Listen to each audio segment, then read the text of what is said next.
Remove that damn gate now. John Miller slammed his fist on Linda's desk, rattling her fancy nameplate. You've locked me out of my own ranch. Linda smirked.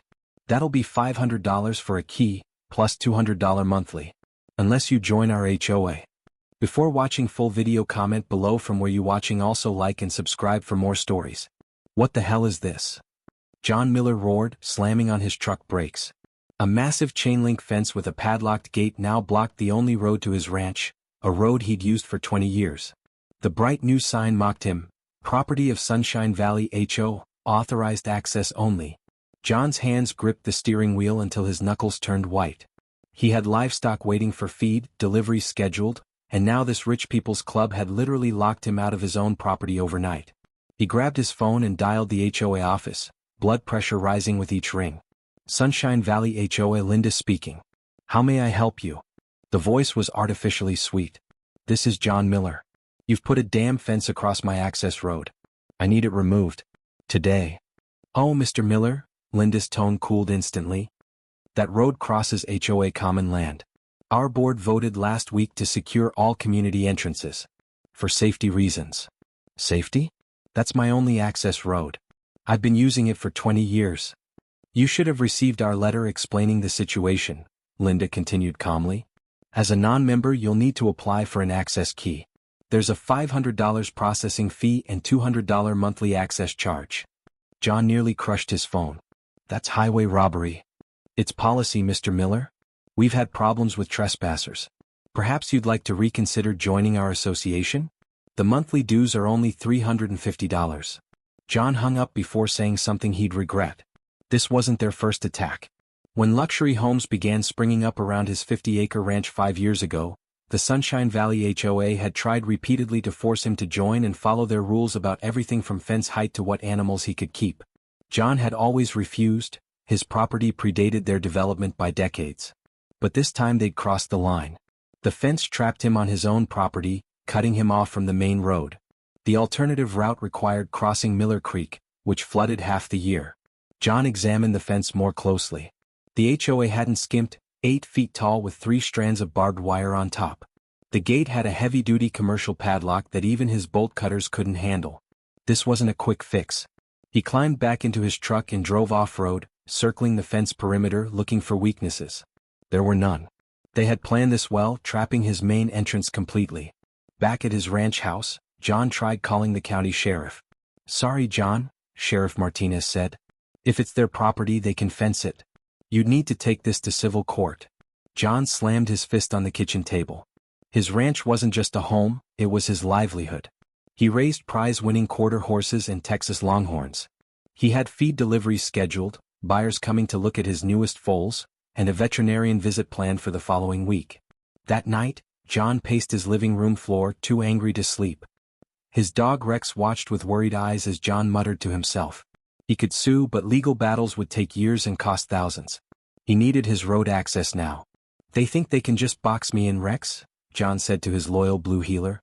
They've wanted my land for years. This is their way of forcing me out. Rex tilted his head, seeming to understand the gravity of the situation. John stopped pacing suddenly, remembering something about his property deed, something the HOA might not know about. He rushed to his office, digging through old files until he found the yellowed documents his grandfather had left him along with the ranch. I knew it, he whispered, reading a clause about easement rights. The next morning, John forded the creek in his truck, getting stuck briefly in the mud. By the time he reached town, his jeans were soaked to the knees from pushing the vehicle free. This alternative route was completely impractical for running his ranch. He met with his old friend Sarah, a real estate attorney who had helped him fight off previous HOA encroachments. They can't block your legal easement, Sarah confirmed after reviewing his documents. Your deed includes a 30-foot easement along that access road. But fighting them in court could take months. I'm not waiting months, John replied, a plan forming. I've got a different idea. What are you thinking? Sarah asked cautiously, knowing John's stubborn streak. John explained his plan. Sarah's eyes widened, then she laughed. It's bold but legally sound. Just don't do anything that could backfire in court later. That afternoon, John visited the county records office, confirming his easement rights and filing paperwork for a new business entity. By evening he had everything he needed. Back at the ranch, he called his neighbor Tom, who owned a welding shop. "I need a favor, Tom. Actually, a rush job." 3 days later, a delivery truck brought several items to John's property. A prefabricated metal booth Tom had constructed, a red and white striped gate arm, and a large professional sign. John worked through the weekend, installing everything just inside his property line, a few feet beyond the HOA's gate. The booth looked surprisingly official, with a service window and a small office space inside. John ran power from a solar panel and even installed a small space heater.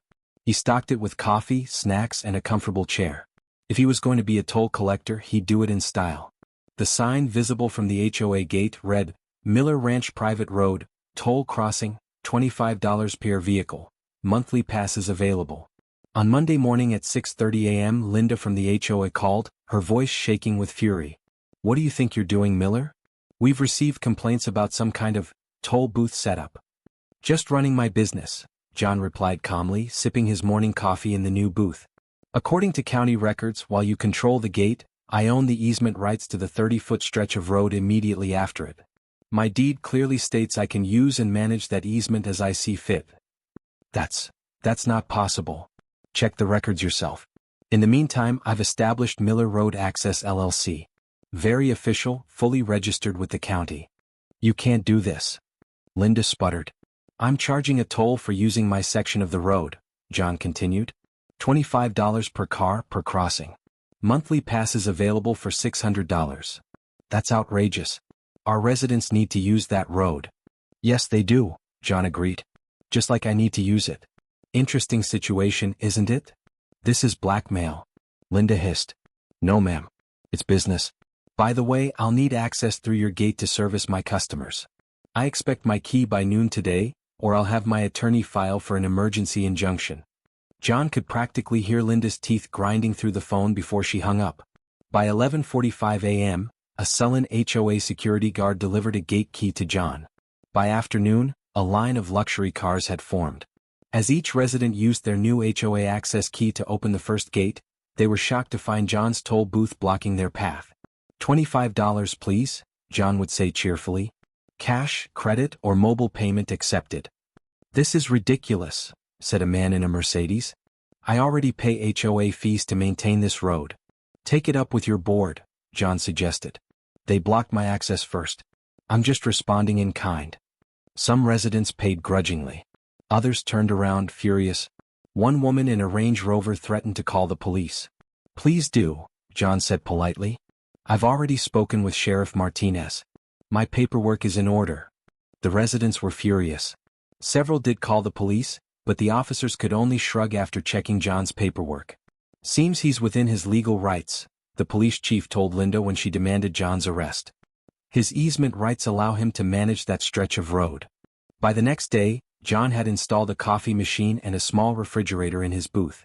He set up lawn chairs outside and greeted everyone with a friendly smile, keeping track of payments in a ledger. He even offered free coffee to anyone who paid the toll. "Just being neighborly," he would say with a wink. Within days, chaos erupted in Sunshine Valley. Residents couldn't get to work without paying. Delivery trucks refused to enter because of the unexpected cost. Property values began to drop as word spread about the toll road neighborhood.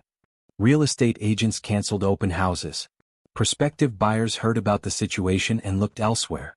The local newspaper ran a front-page story, "Ranch owner turns tables on HOA with private toll road." John kept careful records of every transaction. By the end of the first week, he had collected over $5,000 in tolls. 10 residents had reluctantly purchased monthly passes. An emergency HOA meeting was called at the community clubhouse. Linda tried to maintain order as homeowners shouted over each other. "He can't do this," yelled one resident in an expensive suit.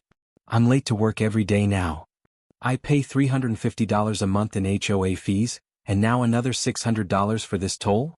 complained a woman clutching designer pearls. "This is outrageous." "My guests refused to visit because of the toll," added another resident. "My daughter's birthday party was ruined." A real estate developer stood up angrily. "I can't sell these new units with a toll booth situation. We need to sue him immediately." Linda banged her gavel repeatedly. "We're exploring our legal options. But his easement rights are complicating things. Our attorney says we're in a difficult position." From the back of the room, An older resident named Frank Thompson spoke up. He had lived in the area long before the development began. "Why don't we just remove our gate and end this nonsense? Miller never bothered anyone before we blocked his access. He's been a good neighbor for decades." "That would defeat the purpose of our security measures," Linda argued. "What security?" Frank challenged. "We've never had crime issues here. This was about forcing Miller to sell, and everyone knows it." Murmurs of agreement spread through the crowd. "The board never consulted the full membership about this gate," another longtime resident added. "You just did it." Linda tried to regain control of the meeting, but the tide was turning. Meanwhile, John continued operating his toll booth with cheerful efficiency. He used some of the proceeds to improve his booth, adding flowers in window boxes and a small covered waiting area with free lemonade. Remarkably, some residents began to side with John. They brought him homemade cookies and stopped to chat. Many had never interacted with him before but found him to be reasonable and friendly, nothing like the difficult recluse Linda had described. 2 days later, John watched with satisfaction as a work crew dismantled the HOA fence and gate. His phone rang. "Mr. Miller," Linda's voice had lost its sweetness. "The board has voted to remove the access gate on a trial basis." "Interesting decision," John replied. "In return, we expect you to remove your toll booth immediately." John smiled. "I'll have it gone by sunset. And we'll need you to sign an agreement not to pursue damages against the association," Linda added quickly. "I'll have my attorney review any documents you send over," John replied. "But I'm happy to put this behind us if you are." That evening, John dismantled his toll booth and gate arm. Tom helped him load the structure onto a trailer. "Shame to see it go," Tom said. "You were making good money." "Some things are worth more than money," John replied, keeping the sign as a souvenir. The next day, John drove freely along his access road for the first time in weeks. He waved at residents who passed by, most of whom waved back. A few still glared, but they were in the minority. News of John's victory spread quickly through neighboring communities. 2 other HOAs in the county that had been considering similar gates quietly abandoned their plans. A month later, John received an official letter from the Sunshine Valley HOA. It contained an apology and an agreement guaranteeing his permanent, unobstructed access to his property.